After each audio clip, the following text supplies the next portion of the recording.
যেসব মহিলারা কোনো চাকরি করেন না, পেনশন পান না, তাদের বোধহয় কোনো অর্থনৈতিক স্বাধীনতা থাকতে পারে না।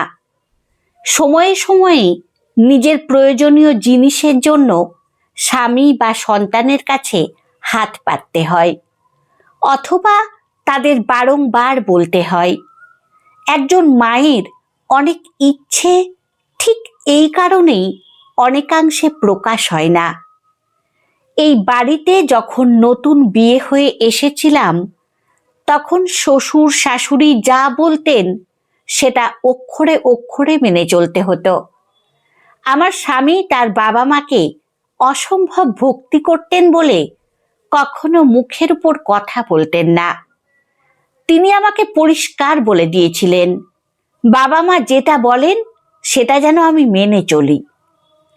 আজ তারা আর কেউ নেই, কিন্তু আমি আছি স্বামীর তৈরি করা ভিটেতে, ছেলের সংসারে রাঁধুনি হয়ে, আর নাতিকে দেখাশোনা করার জন্য। বিনিময়ে পাই সুগার প্রেশারের ওষুধ আর দুবেলা খাওয়া। কোনো অর্থনৈতিক স্বাধীনতা নেই। কাউকে কিছু দিতে চাইলে আগে স্বামীর কাছে হাত পাততে হতো, এখন ছেলের কাছে পাততে হয়। অবশ্য যদি আমার স্বামীর পেনশন থাকতো, অথবা আমার অন্য কোনো ইনকাম থাকতো, তাহলে হয়তো আমার স্বাধীনতাটাও থাকতো। গাড়ি থেকে নেমে আমি নমিতা। বাড়িতে ঢুকতেই ছেলে অতনু বলল, মামা কেমন আছে? ভুরু কুঁচকে বললাম, আমাকে না বলে হঠাৎ গাড়ি পাঠাতে পারলি মামার বাড়ি থেকে আমাকে নিয়ে আসতে, অথচ সেই গাড়িতে কিন্তু তুই গেলি না। গেলে মামাকে দেখে আসতে পারতিস। বলে বললাম, যাসনি যখন মিছিমিছি মামার কথা জিজ্ঞাসা করছিস কেন? আমার পক্ষে আর ছুটি নেওয়া সম্ভব হচ্ছে না বলে অতনু একটু জোরেই সরাসরি প্রসঙ্গ ঘুরিয়ে বলল, শম্পা তো আজকে ছুটি নিয়েছে বান্টির জন্য। তুমি আজ না ফিরলে কাল আমাকেও ছুটি নিতে হতো। আসলে তুমি ছাড়া বান্টিকে দেখবে কে বলো তো? তার উপর ওর স্কুল চলছে, ওই জন্যই বাধ্য হয়ে গাড়িটা পাঠিয়েছি। তাছাড়া মামার বাড়িতে গেছো 3 দিন তো হয়ে গেছে। ইদানিং অতনুর কথা বলার ধরন পাল্টিয়েছে জেনেও অবাক না হয়ে বললাম, হ্যাঁ, সেই জন্যই তো নিজের দাদা কোমরে চোট পেয়ে বিছানায় 10 দিন পড়ে আছে জেনেও যেতে পারিনি। দাদার ছেলে খোকন এখন বিদেশে, সেও আসতে পারছে না। এই অবস্থায় তাদের পাশে থাকাটা খুব দরকার ছিল। বৌদি অসুস্থ মানুষটাকে নিয়ে একা সব দিক সামলাতে হিমশিম খাচ্ছে। আমি থাকলে বৌদির একটু সুবিধে হতো, তাই তো আর কটা দিন সেখানে থাকতে চেয়েছিলাম, কিন্তু তোদের অসুবিধে হচ্ছে বলে তাড়াতাড়ি গাড়ি পাঠিয়ে আমাকে নিয়ে এলি। অতনু বলল, কিন্তু মা, যার দায়িত্ব নেওয়ার কথা, মানে মামার নিজের ছেলে, সেই যখন আমেরিকা গিয়ে বসে আছে, তখন তুমি থেকে কি করবে? ভাবলাম বলি, সে সেখানে বসে নেই, চাকরি করতে গেছে। কিন্তু কাকে বলবো? ছেলের মানসিকতা দেখে রাগ হলেও সেই রাগ প্রকাশ না করে বললাম, তার মানে তুই বলতে চাইছিস বোনের তার দাদার প্রতি কোনো কর্তব্য নেই?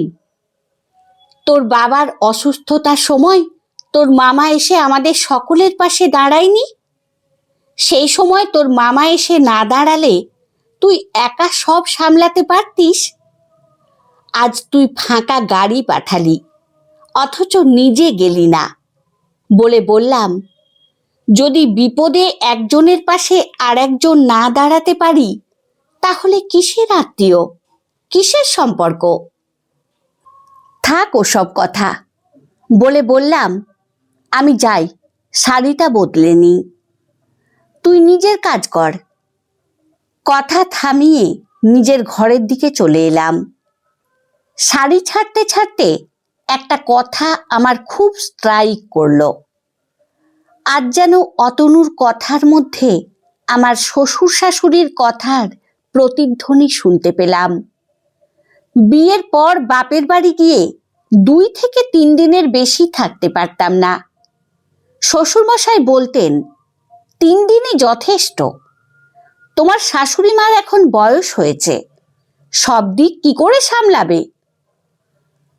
কোনো আত্মীয় পরিজনের বাড়িতে অনুষ্ঠান থাকলেও ওই 2-1 দিন, তার বেশি থাকার অনুমতি ছিল না তার। তারপর ছেলে মেয়ে হলো, তাদের পড়াশোনা, কোচিং ক্লাস, পরীক্ষা, দায়িত্ব বাড়তেই থাকলো। তারপর ছেলের বিয়ের পর এখন নাতির দায়িত্ব। বিয়ের পর থেকে 1 সপ্তাহ কখনো নিজের বাবা মার কাছে গিয়ে থাকতে পারিনি। এখন তো বাবা মাও নেই, আছে শুধু এক দাদা বৌদি। নাতির স্কুলের ছুটি থাকলে ছেলে বৌমা নাতিকে নিয়ে বেড়াতে যায় বছরে 2 বার। তখন যে দাদা বৌদির কাছে যাব তার উপায় নেই, কারণ সে সময় তাকে বাড়ি পাহারা দিতে হয়। নিজের মেয়ে শ্যামলী থাকে দিল্লিতে, তার শ্বশুর বাড়িতে। সে অবশ্য অনেকবার যেতে বলেছে, কিন্তু সেখানেও যাবার উপায় নেই। নাতিকে কে দেখবে? নিজের ইচ্ছের মূল্য তার আগেও কখনো ছিল না, এখনো নেই। বাথরুম থেকে বেরিয়ে নিজের ঘরের দিকে যেতে যেতে শুনতে পেলাম বৌমা শম্পা বলছে, আমরা মায়ের দেখাশোনা করি, সংসারের সব খরচ করি, মায়ের তো আমাদের সুবিধা অসুবিধা বোঝা উচিত। মনে মনে হাসলাম এই ভেবে, কে কার দেখাশোনা করে? পুরো সংসারের দায়িত্ব তো এখনো তার নিজের উপর। ঘর মোছা আর বাসন মাজার একটা লোক আছে বটে, তবে তার মাইনে এত কম দেয় যে সে প্রায় অর্ধেক দিন আসেই না। রান্নার সাথে সে কাজগুলোও আমাকে করতে হয়। এছাড়াও আছে নাতির দায়িত্ব। যদিও নাতিকে নিয়ে থাকতে আমার ভালোই লাগে, কিন্তু আজকাল আর আগের মতো পারি না। মাঝে মাঝে বড় ক্লান্ত লাগে। দৈনন্দিন এই একঘেয়েমি জীবন থেকে বেরিয়ে 2-1টা দিন একটু অন্যভাবে কাটাতে মনটা খুব চায়, কিন্তু হয়ে ওঠে না। কারণ আমার তো আর অর্থনৈতিক জোর নেই, তাই তার কাজের কোনো কদর নেই এই সংসারে। ছেলে যখন বাড়িতে থাকে না, তখন বৌমা মাঝে মধ্যেই শোনায় তার সুগার প্রেশারের ওষুধের জন্য কত টাকা খরচ হয় মাসে, ছানি অপারেশন করতে কত টাকা খরচ হয়েছে, ইত্যাদি ইত্যাদি। অতনুর বাবা চাকরি করতেন একটা বেসরকারি প্রতিষ্ঠানে, তাই পেনশন তিনি পেতেন না। তার উপর সংসার চালিয়ে জমি কিনে বাড়িটা তৈরি, 2 ছেলে মেয়ের পড়াশোনা, তাদের বিয়ে, সব কিছু করে তাও যেটুকু সঞ্চয় ছিল সেটা ছেলের বিয়ের কিছুদিনের মধ্যেই হঠাৎ ক্যান্সার ধরা পড়ে। চিকিৎসা করাতে সঞ্চয়ের সমস্ত টাকাটাই বেরিয়ে যায়। তাই এখন সে অনেকটাই ছেলের বউয়ের উপর নির্ভরশীল অর্থনৈতিকভাবে। শুধু বাড়িটা তার স্বামী তার নামে করে দিয়ে গিয়েছিলেন, এইটুকুই যা। এখন আমার যা পরিস্থিতি, তাতে মনে হয় সংসারে প্রত্যেকটা মেয়ের অল্প হলেও অর্থনৈতিক স্বাধীনতা এবং নিজের পরিচিতি থাকাটা খুব দরকার। তা না হলে সংসারে তার সম্মান থাকে না। খুব ইচ্ছে হয় কিছু একটা করার, কিন্তু এই বয়সে কিভাবে সম্ভব, শুধু এইটাই বুঝে উঠতে পারি না। কদিন আগে নাতি স্কুলে চলে গেলে সংসারের কাজকর্ম মিটিয়ে গিয়েছিলাম পাড়ারই সাধনবাবুদের বাড়ি। সেখানে গিয়ে সাধনবাবুর স্ত্রীর কথাই মনে হলো, এটা তো আমিও করতে পারি। অতনু অফিস থেকে বদলি হলো ব্যাঙ্গালোরে। বৌমাও চাকরি ছেড়ে নতুন চাকরি নিয়ে ব্যাঙ্গালোরে যাবে বলে ঠিক করলো। সকলে মিলে ব্যাঙ্গালোরে গিয়ে থাকবে। ছেলে আমাকে বলল, পরের মাসে আমাদের ব্যাঙ্গালোরে যেতে হবে, তুমি সেই মতো তৈরি হয়ে নাও। কোনো হেজিটেশন না করে বললাম, এই বয়সে আর অন্য কোথাও গিয়ে থাকতে চাই না। বিয়ের পর এই পাড়াতে ভাড়াটে হয়ে এসেছিলেন তোর বাবা, তারপর জমি কিনে তিল তিল করে তৈরি করেছেন এই বাড়ি। এখন আমার নিজের বাড়ি, পরিচিত জায়গা, নিজস্ব ঘর ছেড়ে অন্য কোথাও যেতে চাই না। পুত্রবধূ বলল, আমাদের এখন ব্যাঙ্গালোরে গিয়ে নতুন ফ্ল্যাট ভাড়া নিয়ে থাকতে হবে। আলাদা করে আপনার জন্য এখানে টাকা পাঠানো কিন্তু আমাদের পক্ষে বেশ কষ্টকর হবে। আমার জন্য আর টাকা পাঠাতে হবে না বলে বললাম, তোমরা সংসার গুছিয়ে নিজেদের মতো ভালোভাবে থেকো, তাহলেই আমি খুশি। অতনু বলল, তাহলে তোমার চলবে কি করে? বললাম, আমি একটা পরিকল্পনা করেছি। তোরা তোদের জিনিসপত্র নিয়ে গেলে ঘরটা খানিক ফাঁকা হয়ে যাবে, তারপরেও যা থাকবে সেগুলো তোর বোনের ঘরটা তো পড়েই থাকে, সেখানে রেখে দেব। বলে বললাম, সাধনবাবুরা নিচের তলায় কয়েকজন মেয়েকে পেইং গেস্ট রেখেছে। এখন তো আমাদের শহরে বিভিন্ন ইনস্টিটিউটে গ্রাম থেকে বা অন্য রাজ্য থেকে ছেলেমেয়েরা পড়তে আসে। সাধনবাবুর স্ত্রী বলছিল, আরও দুটো মেয়ে নাকি বাড়ি পাচ্ছে না। ঘর ফাঁকা নেই বলাতে কাকিমাকে তারা ফোন নাম্বার দিয়ে বারবার বলে গেছে, কেউ যদি চলে যায় তাহলে ওদের যেন ফোন করে বলা হয়। অতনু আমার মুখের দিকে হাঁ করে তাকিয়ে আছে দেখে বললাম, ভাবছি আপাতত তোরা যে ঘরটাতে থাকিস ওই ঘরটাতেই মেয়ে দুটোকে পেইং গেস্ট হিসেবে রাখবো। তাতে যা টাকা পাবো তাতে হয়তো কষ্টে সৃষ্টে চলে যাবে। অতনু অবাক হয়ে শুধু বলল, মা, তুমি এত কিছু ভেবে রেখেছ? পারবে তুমি সবকিছু একা সামলাতে? বললাম, চেষ্টা করেই দেখি না একবার। সারা জীবন তো অন্যের উপর নির্ভর করেই কাটলো। অতনু আর শম্পা একে অন্যের দিকে তাকালো, কিন্তু কথা বাড়ালো না। তারা চুপচাপ থেকে বোধহয় আমাকে একটা চ্যালেঞ্জ ছুড়ে দিল। আমার অবশ্য নিজের মনে একটু অপরাধ বোধ কাজ করছিল। ছেলে বৌমাকে এভাবে না বলাটা বোধহয় ঠিক হলো না। নিজের মতো করে বাঁচতে চাওয়াটা কি একটু স্বার্থপরতা হলো না? আসলে এই পিতৃতান্ত্রিক সমাজ খুব ছোট থেকে মেয়েদের বুঝতে শেখায় শুধু নিজেদের জন্য বাঁচাটা ঠিক না, তাহলে কাছের মানুষগুলোর ভালোবাসা হারাতে হয়। বৃহত্তর স্বার্থে নিজের ভালো লাগাকে বিসর্জন দিতে হয়। তাই বোধহয় সেই জায়গা থেকে এই অপরাধবোধ।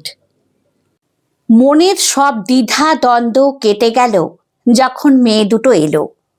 একজনের নাম সুচিস্মিতা আর একজনের নাম শ্রাবন্তী। সুচিস্মিতা একটা ফিল্ম ইনস্টিটিউটের ছবি পরিচালনা করা শিখছে, আর শ্রাবন্তী পড়ে একটা হোটেল ম্যানেজমেন্ট ইনস্টিটিউটে। মেয়ে দুটি থাকে, একজন বসিরহাটের সফিরাবাদ গ্রামে, অন্যজন বাদুরিয়াতে। দুইজনেই গ্রাম ছেড়ে শহরে এসেছে নিজেদেরকে প্রতিষ্ঠিত করার জন্য। বেছে নিয়েছে দুটো ভিন্ন ধরনের পেশা। বেশ ভালো লাগে ওদের আমার। মাঝে মাঝে শ্রাবন্তীর কাছে বড় বড় মোটা ইংরেজি বইয়ে বিভিন্ন খাবারের ছবি দেখে অনুপ্রাণিত হই। সুস্বাদু রান্না, আন্তরিক আতিথেয়তায় মেয়ে দুটিও বেশ ভালোবেসে ফেলে আমাকে।